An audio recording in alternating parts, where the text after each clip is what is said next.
Mi nombre es Neiber Olaya, soy contador público, eh, docente de la Universidad Simón Bolívar. Vamos a tomar este espacio para hablar acerca del impuesto a las ventas. Pero antes de hablar del impuesto a las ventas, es importante que conozcamos, digamos, por qué pagamos impuestos. Cierto. ¿Quién nos obliga a pagar los impuestos?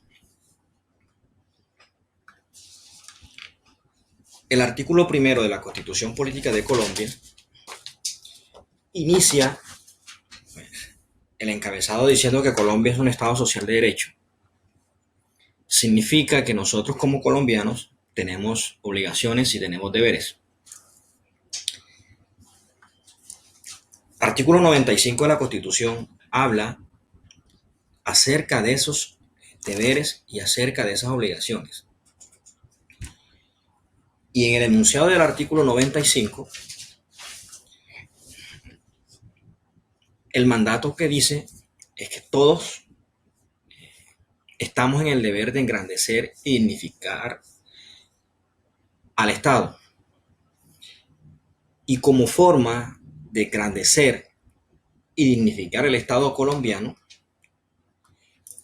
la misma Constitución dice que todos estamos en la obligación o en el deber de contribuir al financiamiento de los gastos e inversiones del Estado dentro del concepto de justicia y equidad. Entonces fíjense que es un mandato constitucional que nosotros tenemos y tenemos esa obligación de pagar los impuestos. El artículo 363 fundamenta el sistema tributario en tres principios.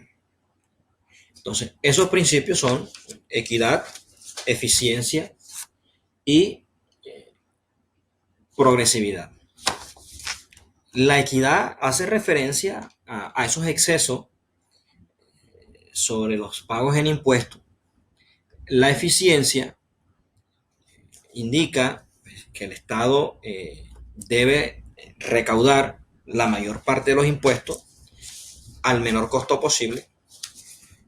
La progresividad, pues, lo que nos quiere decir ese principio es que los aportes o la contribución que hagamos tiene que ir en proporción con nuestra capacidad.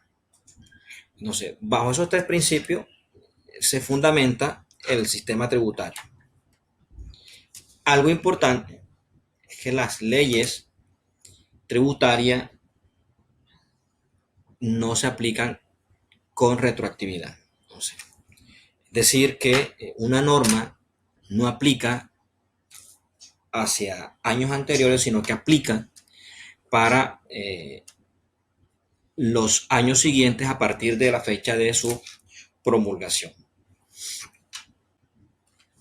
Los impuestos son creados o son impuestos o el Estado, los departamentos, los municipios son quienes imponen esas contribuciones. El Estado lo hace a través del Congreso mediante la promulgación de una ley. Las gobernaciones o los departamentos pues, los imponen a través de las asambleas con la expedición de unas ordenanzas y los municipios pues los imponen a través de los concejales o consejos mediante la expedición de acuerdos. En las leyes, en las ordenanzas y en los acuerdos deben quedar enumerados quiénes serán los sujetos activos, quiénes serán los sujetos pasivos, cuáles serán los hechos gravables o el hecho generador, la cuantía o las bases gravables y la tarifa que se les va a aplicar a esos impuestos que hayan creado. Entonces, es a partir de la Constitución donde nacen los impuestos y es importante que nosotros, pues, entendamos que nacen de ahí.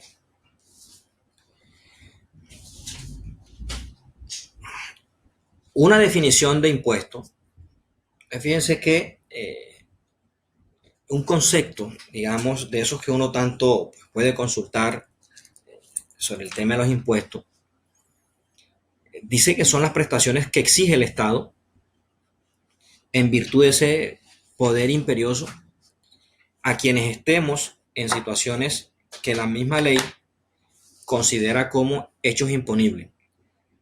Es decir, que cuando yo me encuentro dentro de un hecho generador, estoy en la obligación de pagar ese impuesto porque es el Estado quien me lo exige. Esa digamos que es una definición. Y la exigencia de esa obligación depende de la capacidad económica de los contribuyentes o de cada persona. Yo puedo ser, digamos, colombiano con obligaciones y deberes si no tengo la capacidad económica de contribuir con esos gastos, con esas inversiones que requiere el Estado, que la misma Constitución en el artículo 95, numeral 9, hace mención a ello, pues no tendría yo esa capacidad de contribuir. No todos somos contribuyentes del impuesto de renta, podemos ser declarantes, pero no contribuimos con esos gastos porque no tenemos la capacidad económica en el tema del impuesto de renta. Entonces, esa exigencia o esa obligación que el Estado impone, pues va también asociada a la capacidad económica de los colombianos. Y esa exigencia, el artículo 95, numeral 9, habla de esa necesidad que tiene el Estado de atender, digamos, las inversiones sociales y los gastos para su funcionamiento. Entonces, ese concepto de impuestos está asociado mucho a ese numeral 9 del artículo 95 de la Constitución Política de Colombia.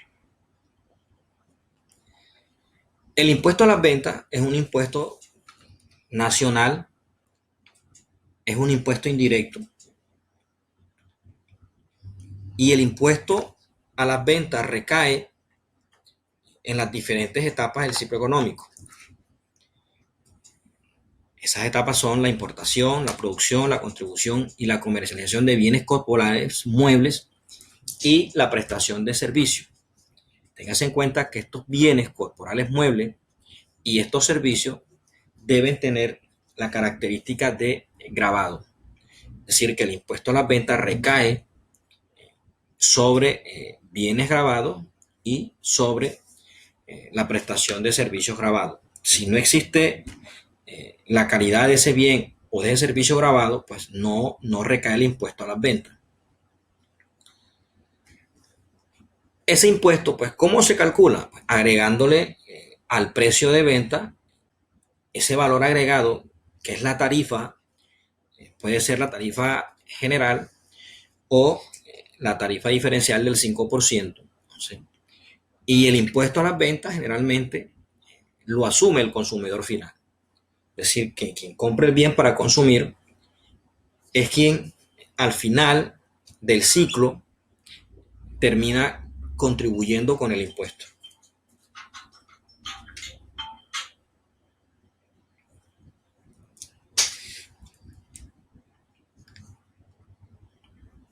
En la prestación del servicio o en la venta del bien grabado se debe registrar un IVA generado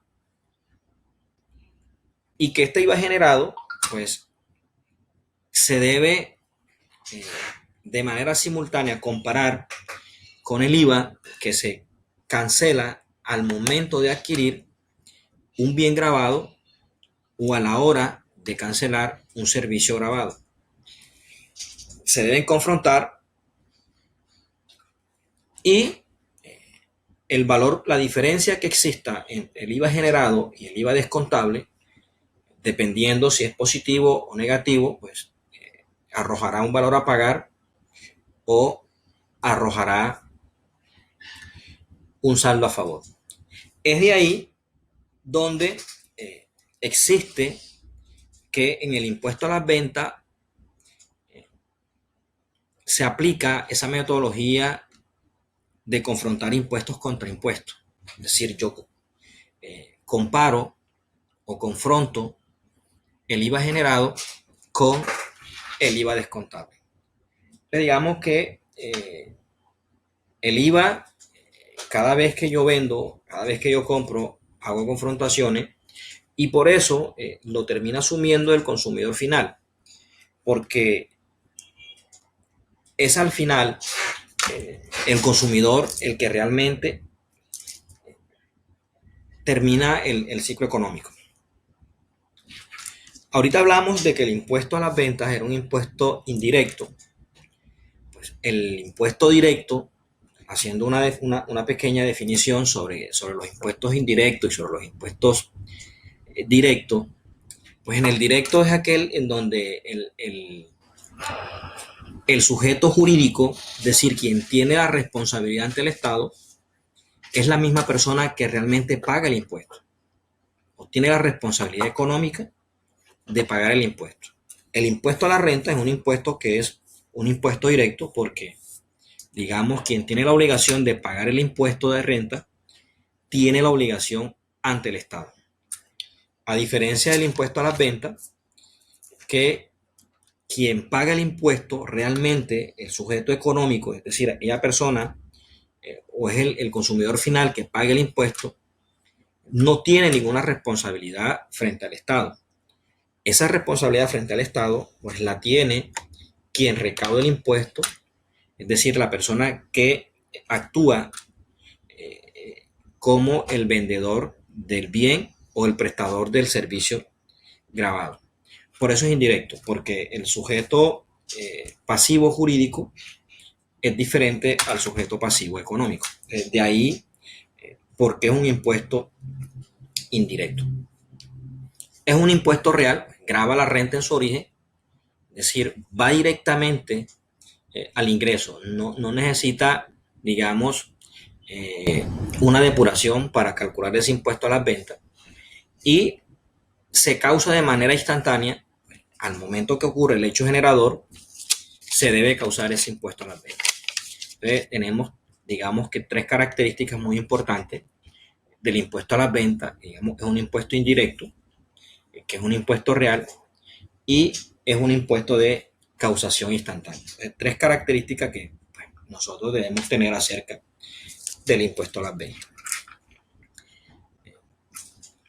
Existen 5 elementos de todos los tributos en Colombia, que son esos elementos que el Estado, mediante o a través del Congreso, las gobernaciones o el departamento, a través de la Asamblea, y los municipios, a través de los concejales, pues deben determinar a la hora de crear un tributo. Esos elementos son el sujeto activo, el sujeto pasivo, el hecho generador, la base gravable y la tarifa. Entendiendo como sujeto activo la persona que está en el derecho de recaudar o de exigir el pago de una obligación. Es decir, es el acreedor de la obligación, el sujeto activo. Es la persona que tiene el derecho de exigir el pago de un tributo, sujeto activo. Sujeto pasivo, en el impuesto a las ventas existen dos sujetos. Tiene un sujeto pasivo como aquel que está en la obligación de pagar el impuesto.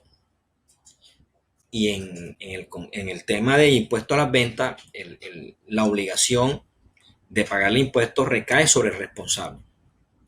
Pero ese sujeto pasivo pues se divide entre sujeto pasivo jurídico o sujeto pasivo jurídico de derecho y el sujeto pasivo económico. Entonces, el jurídico o de derecho pues, es quien tiene la obligación de recaudar el impuesto y trasladárselo a la DIAN, y el sujeto pasivo económico es la persona que adquiere el bien o que adquiere el servicio. Es decir, que existen dos sujetos pasivos, son diferentes porque el uno es quien realmente paga y el otro es quien realmente tiene la responsabilidad frente al Estado de recaudar y trasladar los valores recaudados por concepto de impuesto a las ventas y consignárselo al Estado por intermedio de la Dirección de Impuestos y Aduanas Nacionales. El hecho generador que la misma ley pues, ha establecido que es donde nace la obligación jurídica de pagar el impuesto. Entonces, el hecho generador en el impuesto a las ventas es la venta del bien grabado o la prestación del servicio grabado. La base gravable, que no es más que el valor sobre el cual se va a aplicar la tarifa, es decir, es la medición del bien grabado o del servicio grabado, y a ese valor o a esa medición se le va a aplicar la tarifa a que corresponda ese bien o ese servicio grabado. Y la tarifa, digamos que es el porcentaje que vamos a aplicarle a la base gravable, es decir, a esa medición. Entonces, son los 5 elementos del impuesto a las ventas que el Estado, a través del Congreso, de la Asamblea y de los municipios, ha determinado para los impuestos. Pero bueno, el impuesto a las ventas, digamos, como su nombre lo indica, recae sobre la venta. Entonces, pueden existir diferentes conceptos de qué es una venta.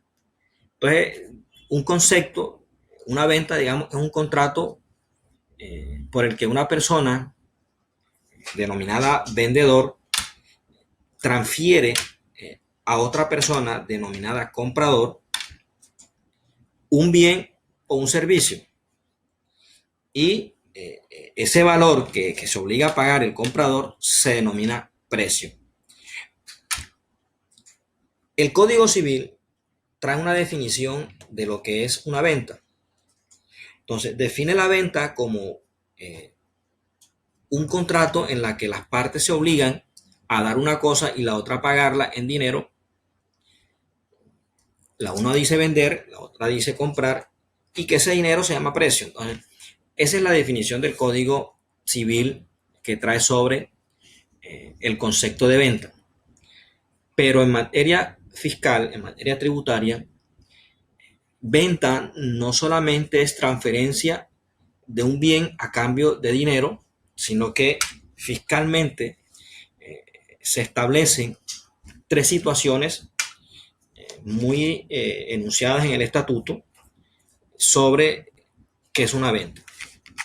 Entonces, inicia el artículo 421 del Estatuto Tributario diciendo que todo lo que implique transferencia a título oneroso o a título gratuito se considera una venta. Que ese bien se han grabado. O sea, ahí hay una connotación más allá de transferencia entre un comprador y un vendedor en el que el uno entrega el bien y el otro entrega un precio, un valor. Pues la norma fiscal va más allá y dice que no solamente en ese escenario se considera una venta, sino también cuando esa transferencia de ese bien o esa prestación de ese servicio se hace a título gratuito. Entonces, digamos que ahí tenemos un caso muy especial de lo que es una venta. Cuando el responsable, ojo, cuando el responsable retira, digamos, de su inventario, de aquellos productos que compró con destinación a vender, retira de esos productos para convertirlos en activos fijos de esa compañía, eso también se considera una venta. Es decir, el gerente retiró un televisor del inventario, de esos televisores que compró para vender. Al retirarlo, pues se configura un escenario de venta. Y otro caso es la incorporación, dice la norma, la incorporación de bienes muebles corporales a bienes inmuebles o a servicios no gravados, así como la transformación de bienes gravados en bienes no gravados, pero esos bienes que se incorporan a esos bienes inmuebles deben ser producidos, construidos, fabricados o elaborados por quien efectúa la incorporación. No solamente el hecho de comprar yo un bien e incorporarlo a un bien inmueble se considere venta, es que el responsable, dueño del bien inmueble que está formando, es quien fabrica o es quien elabora esos bienes muebles.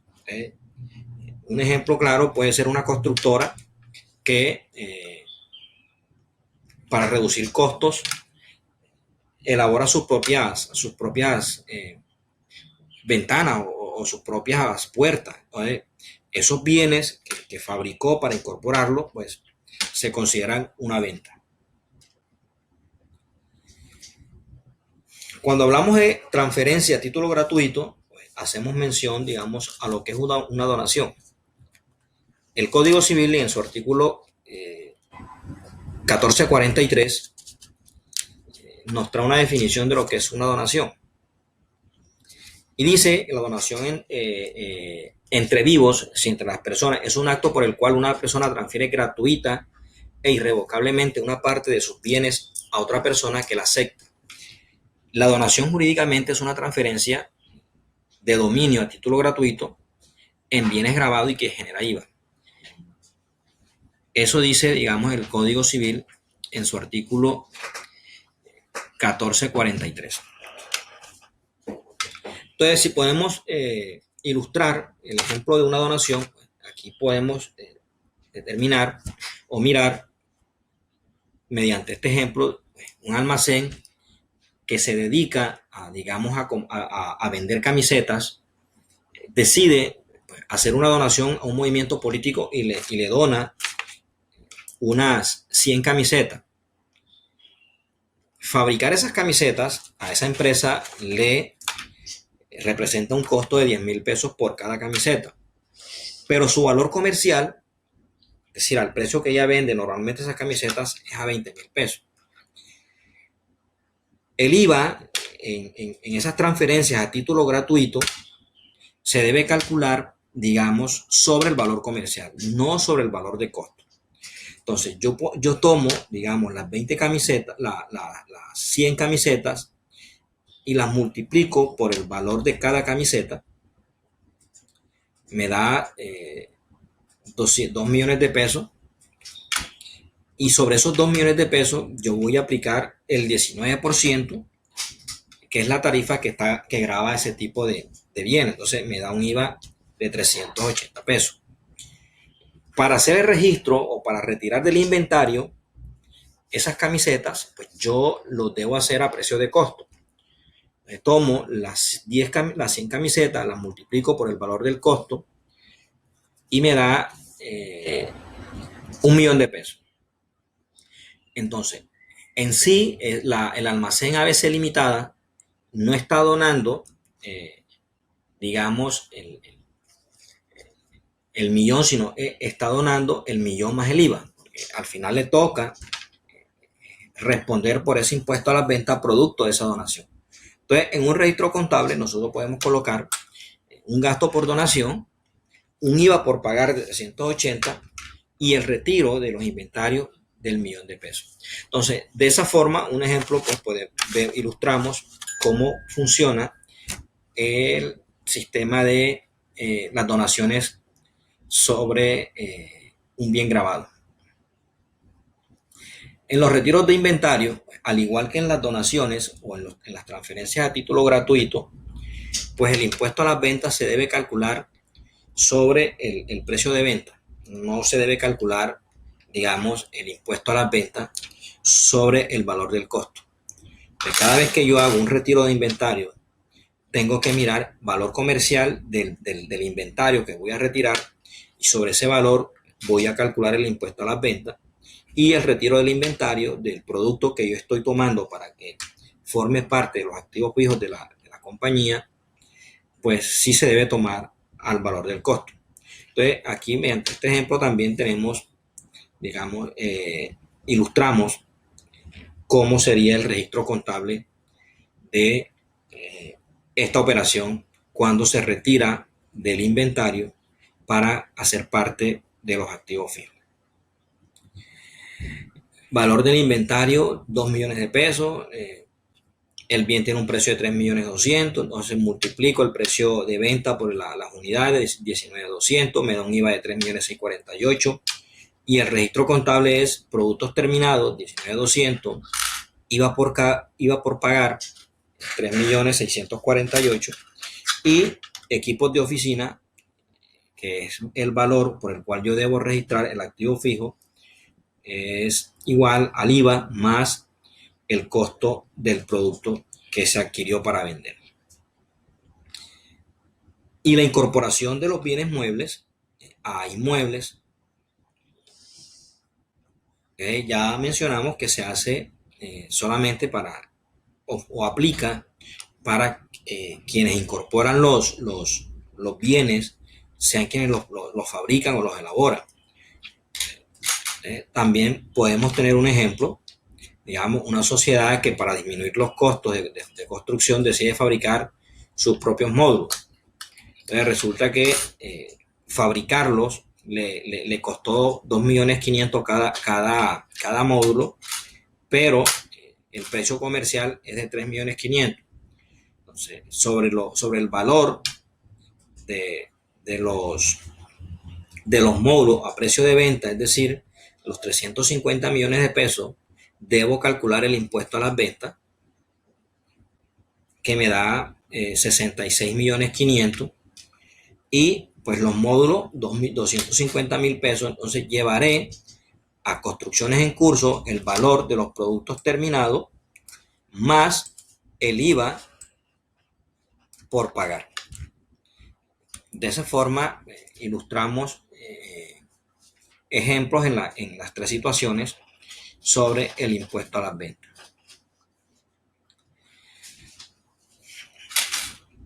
La norma fiscal, por ahí en el artículo 437, habla, digamos, de los criterios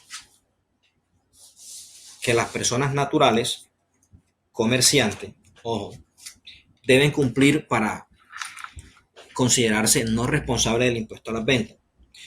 Anteriormente se hablaba de régimen común, régimen simplificado, pero bueno, la norma en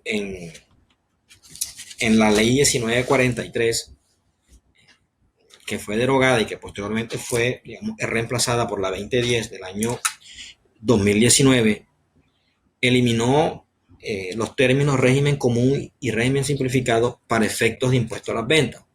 Entonces determinó que se debía hablar de responsables y de no responsables. Eso estaba, digamos, en el artículo 499, que fue derogado, y que esas condiciones pues, pasaron al artículo 437, donde establece 7 condiciones muy generales para considerarse una persona no responsable. Entonces, la primera condición que existe para ser no responsable, según la norma, es que debe ser una persona natural.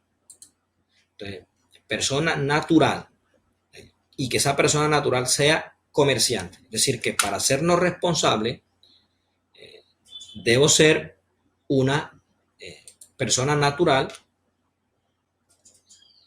y esa persona natural debe ser comerciante. Si no es comerciante, no puede ser no responsable. Debe ser comerciante.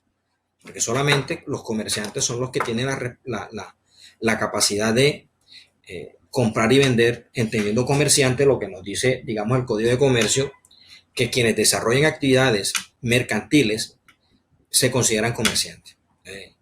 Y como el impuesto a las ventas se aplica sobre el concepto de venta, es decir, la transferencia de un bien, entonces debe ser comerciante para poder ser considerados responsables o no responsables.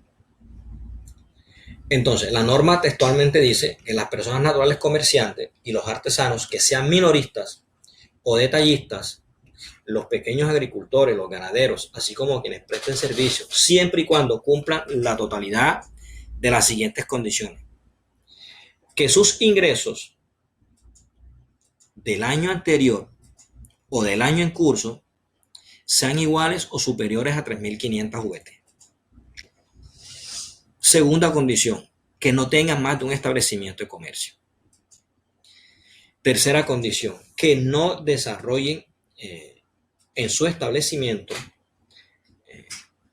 actividades bajo franquicia, ni concesión, ni regalía, es decir, que no pueden utilizar el sistema de franquicia para desarrollar su actividad. Al momento de desarrollar la actividad, aunque tenga un establecimiento de comercio, es responsable. Es decir, no puede usted desarrollar actividades bajo franquicia. Que no sean usuarios aduaneros. Que no existan contratos en el año en curso superiores a 3.500 VT. Ese contrato sea venta de bienes del año en curso y del año anterior. Que las consignaciones bancarias, es decir, que el movimiento de sus consignaciones bancarias no superen las 3.500 VT. Esto es una presunción, digamos. Las tres anteriores no son presunciones, pero las consignaciones es una presunción que se tiene de que esas consignaciones bancarias no superen las 3.500 VT. Y una última condición que estableció la norma mediante la reforma tributaria, la última, es que quienes pertenezcan al régimen simple, al grupo 1, quienes se acojan a ese régimen, también son considerados no responsables del impuesto a la renta. Entonces tenemos, digamos, 7 condiciones muy generales para no pertenecer a ser un responsable del impuesto a la renta.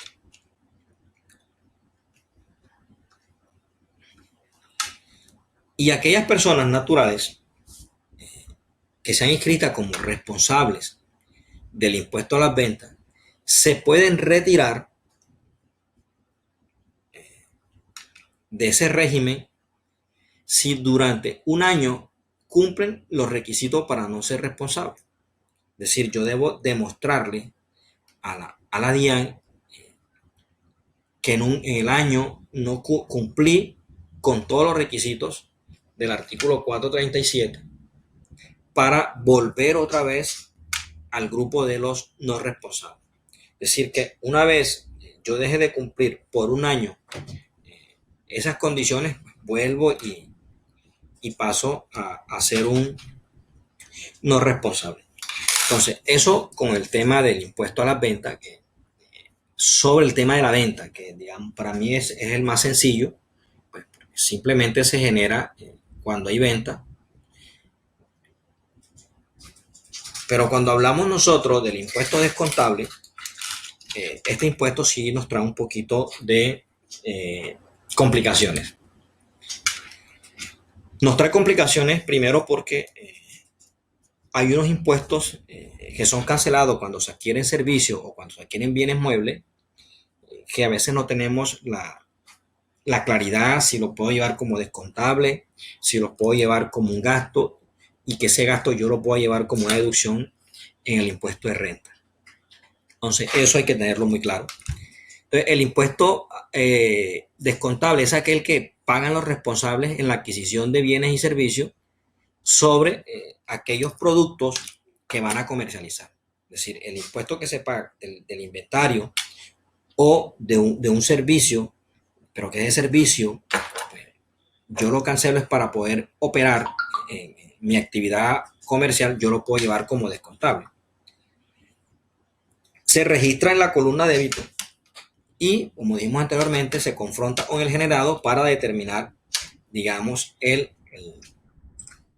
para determinar el impuesto a pagar. Entonces, el que pago en la adquisición de bienes y también el impuesto que se paga en las importaciones. Es decir, ese impuesto a las ventas que yo pago en las importaciones de bienes corporales muebles que sean destinados a la venta, pues yo lo puedo tomar como un impuesto descontable. A veces nuestro impuesto generado es inferior al impuesto descontable, pero eso pasa muchas veces cuando hay una diferencia en tarifa. Es decir, cuando yo comercializo bienes o presto servicios con la tarifa del 5, pero que me toca comprar, me toca pagar servicios o adquirir bienes muebles con la tarifa del 19. Tengo una diferencia en tarifa. Cuando existe esa diferencia en tarifa, yo puedo solicitar esos saldos a favores producto de las compras de esos bienes que tienen una tarifa mayor. Yo lo puedo solicitar, digamos, en devolución o en compensación. Pero no todos quienes comercialicen bienes y servicios con esa figura de que su IVA generado, su tarifa es menor a la tarifa del IVA descontable, pues no todos quienes hagan ese tipo de actividad tienen derecho a solicitarlo.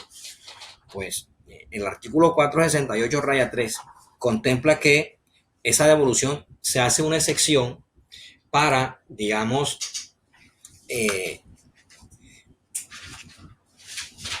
los servicios o la actividad que está en el numeral 4 del artículo 468 raya 3. Entonces, allá nos habla de los servicios de vigilancia y supervisión. Es decir, que quienes comercialicen servicios del artículo 468 raya 3 numeral 4, pues ellos no tienen derecho a solicitar como devolución ese impuesto, simplemente pues lo deberán llevar como un gasto. Y ese gasto, pues ellos lo pueden deducir del impuesto de renta. Entonces, fíjense que la norma nos indica cuándo ese impuesto descontable usted lo puede llevar como un costo o como un gasto y que posteriormente lo puede deducir de su declaración de renta. No todo el impuesto que yo lleve como gasto, yo lo puedo deducir del impuesto de renta. Porque a veces perdemos la oportunidad de llevar como descontable los impuestos o los IVA y los queremos llevar como una deducción. Pues la norma prohíbe y solamente permite, bajo lo que indica el estatuto, qué impuestos a las ventas yo puedo llevar como impuestos descontables. Es decir, que no todos los IVA descontables llevados como gasto, yo los voy a deducir del impuesto de renta.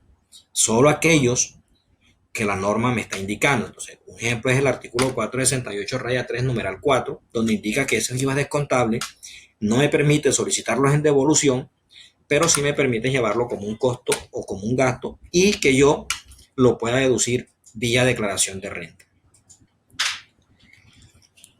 Y la norma, fíjense que dice que solamente son descontables aquellos IVA que se originan en operaciones que constituyan costo-gasto. Solamente. Si el IVA que yo pago no constituye costo-gasto, yo no lo puedo llevar como descontable. Entonces, para yo determinar si ese impuesto es descontable y que constituye costo y gasto, pues debo irme o debo remitirme al artículo 107 del Estatuto Tributario, que allá, pues allá me indican los principios o qué características deben cumplir esos gastos para yo poderlos considerar como una deducción o como un costo. Entonces, puede ser que yo tenga que hacer una actividad de la compañía, que me toque viajar, que me toque pagar unos hoteles, unas estadías, y en ese viaje se originaron unos impuestos que la compañía le tocó pagar, pues ese impuesto es contable y yo lo puedo llevar a la declaración del impuesto a las ventas, ¿cierto? La norma me lo permite. Pero si yo me voy de viaje y el viaje es un viaje de vacaciones, de descanso, pues los IVAs que yo pague en ese viaje yo no me los puedo tomar como descontable y tampoco me los puedo tomar como gasto, porque no cumplen con las condiciones del artículo 107. Entonces, eso es importante tenerlo claro, que el IVA descontable pues está asociado, digamos, al cumplimiento de lo que nos indica el artículo 107 para poder tratarlo como gasto, como costo o poder tratarlo como impuesto descontable. Si no cumple con el artículo 107, esa actividad o ese hecho, pues no se puede llevar como descontable. Y como gasto, pues llevaré lo que la norma me indica. Solo aquellos que, producto de las tarifas, por la diferencia de las tarifas, no lo pueda solicitar como saldo a favor, sino que lo deba llevar como un costo o como un gasto en la declaración de renta. Entonces, eso hay que tenerlo muy claro en el tema del impuesto descontable. Otro caso en la que la norma nos indica que lo podemos llevar como descontable. Es decir, cuando los IVAs que yo pago, digamos, cuando existen, digamos, actividades grabadas, excluidas y exentas. Recuerden que ahí hay un prorrateo o la proporcionalidad del IVA, que yo llevo solamente como descontable los impuestos que corresponden en proporción a las ventas grabadas cuando existen actividades grabadas y excluidas. Entonces, aquellos gastos comunes, digamos, gastos comunes que yo no puedo diferenciar, pues debo sacar una proporción y esa proporción es el impuesto que yo debo llevar como descontable y la diferencia yo la puedo llevar como un gasto o como un costo y la puedo aplicar a la declaración de renta. Esos impuestos están, digamos, autorizados para llevarlos como gasto. Pero si yo pierdo la oportunidad de descontarme el impuesto a las ventas, pues recuerden que hay una oportunidad para descontarse los impuestos a las ventas. Si yo pierdo la oportunidad de descontarme ese impuesto, pues simple y llanamente no lo puedo llevar como costo a gasto, porque el impuesto a las ventas llevado como costo a gasto, la norma pues, es quien me indica en qué momento lo puedo hacer.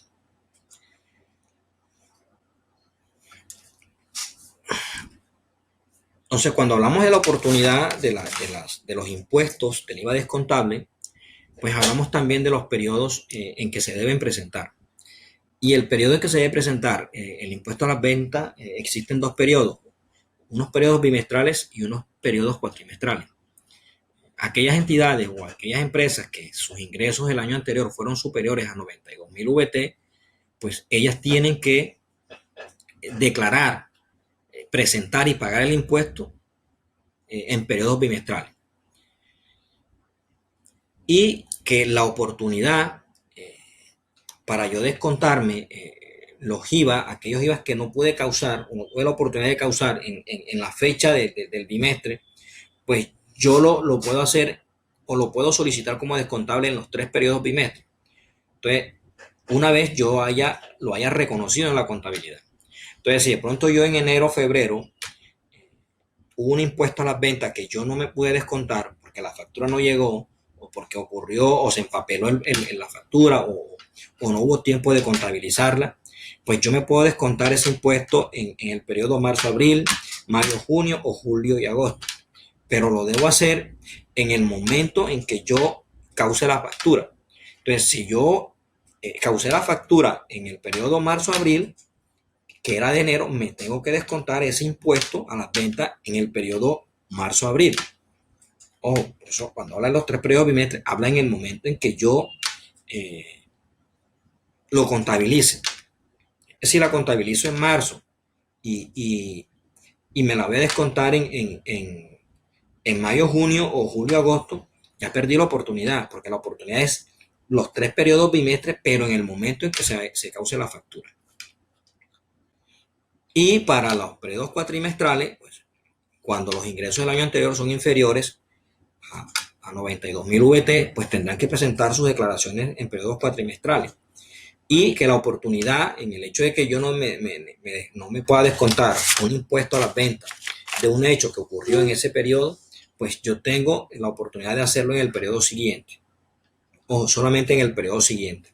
Si no me lo desconté en el periodo siguiente, perdí la oportunidad de llevarlo como descontable y pierdo la oportunidad también de llevarlo como costo gasto, porque la norma no me permite llevarlo como costo gasto. Y por último, algo muy rapidito aquí sobre los activos fijos reales productivos.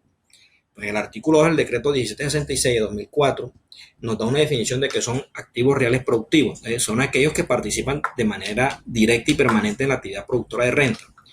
Estos activos, pues el gobierno introdujo en la última reforma digamos, unos beneficios para las personas que adquieran activos reales productivos. Entonces lo que les digo fue, usted tiene la posibilidad de llevar el impuesto a las ventas que pague sobre esos activos reales productivos.